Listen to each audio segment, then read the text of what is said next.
Ang ikatulo, kaning gitawag nato response of creation. Sa diyan atong nadunggan ang pagkamay-tinud-anon sa Dios, gipilit tas Ginoo, gitawag ta sa Ginoo. Unya atong gisuhid mga igsoon, ato ang gi-embrace nato mga igsoon what Jesus Christ did on the cross based on His characteristics. Ato ang gitsundog mga igsoon ang kinaiyan ni Kristo. Then unsa man ang response nato ani?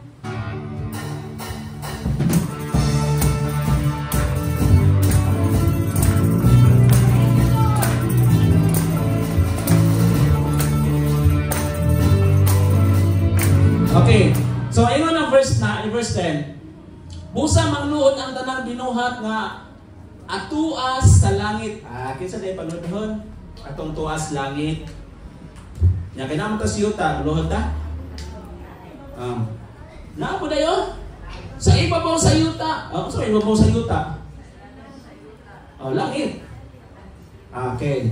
Ibabaw sa yuta o sa ilalim sa yuta. Pwede di ay sa langit o sa yuta pwedeng mangluhod. Ang tanan baya gisgutan din Tanang binuhat nga tuwa sa langit o sa ibabaw sa yuta o sa ilalom sa yuta.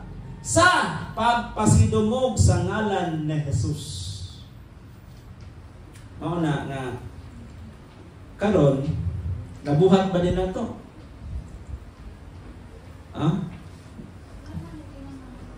Di ba? Ang gipasabot ana gi-summarize na siya mga igsoon. Word exaltation. Balik ta sa word nga exaltation. Di ba? Unsa to? Dili kumbaga dili tungod kay niluhod ka nag-exalt na ka. Dili tungod kay niluhod na ka, nag-exalt na ka sa Ginoo. Remember ang exaltation gitawag din dili lang usa ka action ang gi-consider sa word exaltation. Ang action din, ang exaltation, gitawag din siya na recognizing imong gi-left up ang ngalan sa Ginoo, paghimaya sa ngalan sa Dios. Paghimaya sa Dios. Ug unya naglangkob kini sa imuhang pag-ila.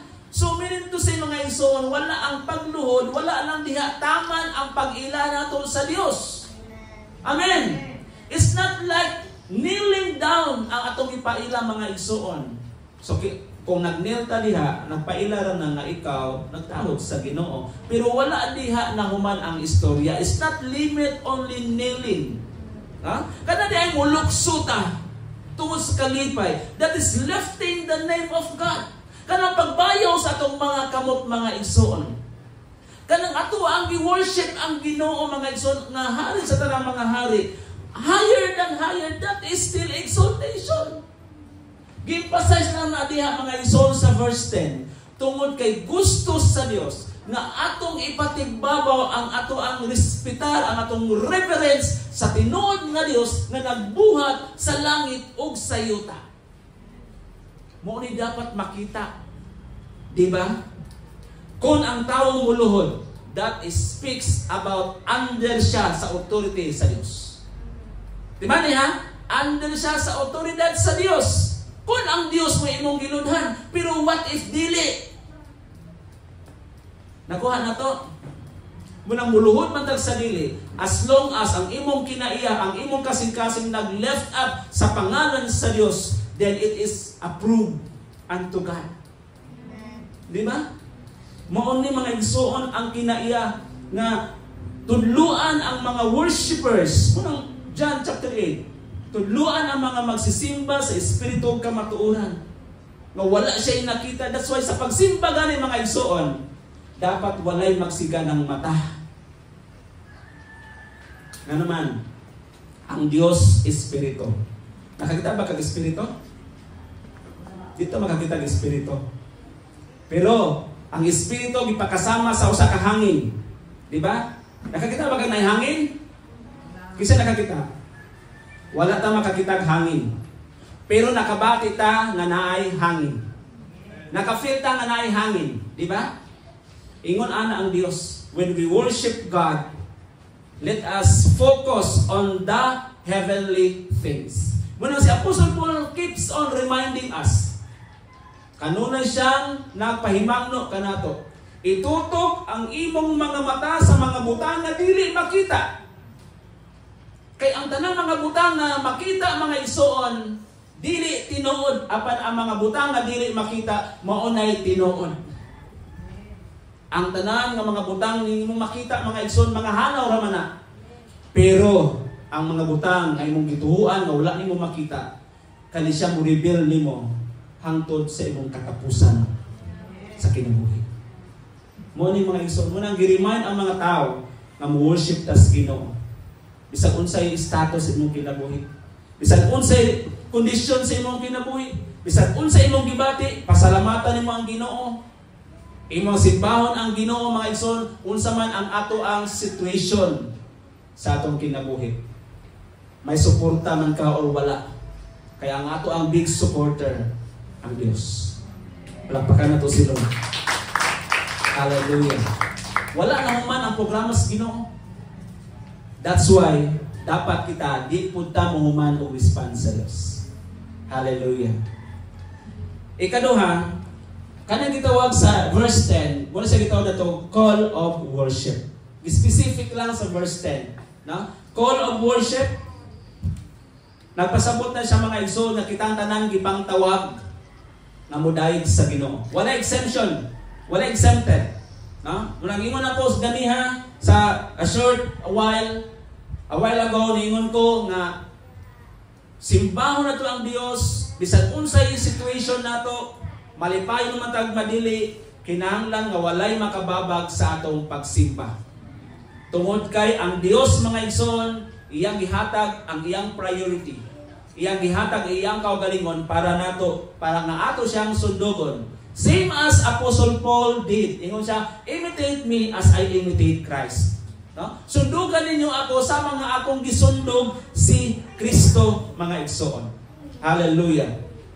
Then, kita tanan mga igsoon, gitawag ta nga musimba sa tong buhi nga Dios sama sa gisulti sa Isaiah 42 verse 21. Ang tanang mga tiil, no? Balik na to ang verse 10. Tanaw ang verse 10. Every knee shall bow, no? Tanang binuhat atuwa sa langit, sa ibabaw sa yuta o sa ilalom sa yuta, pasidunggan, pagpasidungog sa ngalan ni Jesus. So sa atong pagsimba mga igsoon, atong kapasidunggan ang buhi nga Dios. Hallelujah. Kaning gitawag nato next gitawag that every knee shall bow. Naa sa verse 10. Ang tanan mangluhod, di ba? Every knee shall bow. Every knee shall bow and every tongue confess. Kaning tulo, kaning duha ka mga pulong na powerful words. Mo ni siya gitawag nato sa tong pagsimba, that is word of declaration. Na? Unsa di ito? Pagsulti natong every knee shall bow, every tongue confess, nang atong gideklarar, no? Ang pagkamaayo sa Dios. Gideklarar nato paghimaya, paglipay sa Ginoo mga igsoon. Hallelujah. Next, kanang duha ka term, declaration of unsay para sa declaration? Imong gideklarar pamatuod. Unsay English sa pagmamatuod? Affirmation. Na? Affirmation of His glory. Ano? Affirmation katong ganiha is unsa to mingon? Declaration of His glory. Ikaduha, affirmation of salvation. It is being confirmed. Imuhang pamatud-an nga ikaw mga igsoon naluwas diha sa grasya sa Dios. Og mao ni mga igsoon nga kinahanglan nato og deklarar, ipagdeklarar nato mga igsoon tungod kay mao kini kalipay sa Ginoo. Sa diyang imong gilitok ang mga ngalan, ang tanang mangluhod alang sa kamayaan sa Dios. Sa ngalan ni Jesus Christ, then that is your declaration. Di ba? Kanang mo testimony ta. Giunsa man nato, we declare sa pagkamaayo sa Ginoo. Munang ingon ang 1 Thessalonians chapter 5 verse 17 nga ang atong i-declare mga igsoon, dili lamang to mga maayo. No, pasalamatan nato ang Dios bisan unsay mahitabo kanato. No? Give thanks in all circumstances. Dili lang mga maayong mga butangan na hitabos itong makinabuhi. Let us always affirm na pinaagi ni we stand. Gilikon tas Ginoo. Kung mapataligon na sa Ginoo mga igsoon, hambay na. Nganong gilikon ka sa Dios tungod kay ang Ginoo mga igsoon concern nimo. Ipadad-an ka og the greatest man in the world. The greatest hero in the world, no other than in person of the Lord Jesus Christ. Hallelujah. Gawas sa mga affirmation of declaration mga igsoon. Kining butang sa verse 10, nakita nato dito ang atoang pagsabot sa maong pulong. Usa lang ka bersikulo, daghan kayong gisulti ang Dios, posibleng isulti sa Ginoo. Diba sa atong pagsimba sa Ginoo, pwede tang musimba sa tanang dapit because of God's omnipresence. Diba? Presente ba ang Dios sa tanang dapit? Doon na question mga igsoon sa diha dito Pacus Bible School ningon is how God is present everywhere when in fact we have worship here in this place. Paano siya mahimong presente sa tanang dapit nga gisimba na to sa diri, yung presence na diri, nga napoy nagsimba dito. To pa yung presence dito sa to pa, mo nagitaw na tong daghan di ang Dios. Di ba? Kanino mga pangutana ko sa mga tao. O sa halik ko siya kasapot siyang pangutana. Kabalo naman di ay siya nga gamhanan ang Ginoo. Di ba? Imposible bang butang mabuhat sa Ginoo kung ingon ana nga pangutana? Dili imposible sa Dios. Nga nga to ang questionon ang pagkagamhanan sa Ginoo nga mabuhat man niya. Sa ato ang kaugalingon nga perspective, dili gyud ato mabuhat na imong presence na adire. Alam mo ato ko dito? Ikaw ko na tao ko ta. Dili, pero kay siya man Dios, ano ato mga question? Amen? Basta po ana. Nagtudlo tag eschatology. Giunsa sa usa ka tawo, di ba? Sa karong panahon karon, imong loved ones mamatay dito sa Amerika, nga ikaw na-address ovary ka. So, magastuhan kag imong dadlong patayng lawas diri. Pila pud ka adlaw usa nimo paabuton. So, unsa na may uso karon? Ha? Cremation. I-cremate, sunugon ang patayng lawas kay para pag-abot diri, abo na lang. Diba? Tuloy gasto. So, ang punta na dira, paano sa pagbalik sa Ginoo, paano mabanhaw sa Ginoo ang katong taong i-cremate na? Nawa na may lawas. Kung saan pag-ilis sa kataong ang iyang lawas, i-cremate na, abo na. Kung ikaw pangutanon ana, makatubag ka ana? So, dili na. Again, balikon na to, kanay mong pangutana, taphaw na kayo na sa tubag sa Ginoo.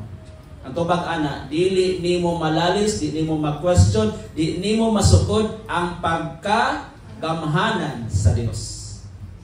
Pwede niya mahimo. Pero it's because of His humility. Mga igsoon, dili niya tupngan ang weakness, di niya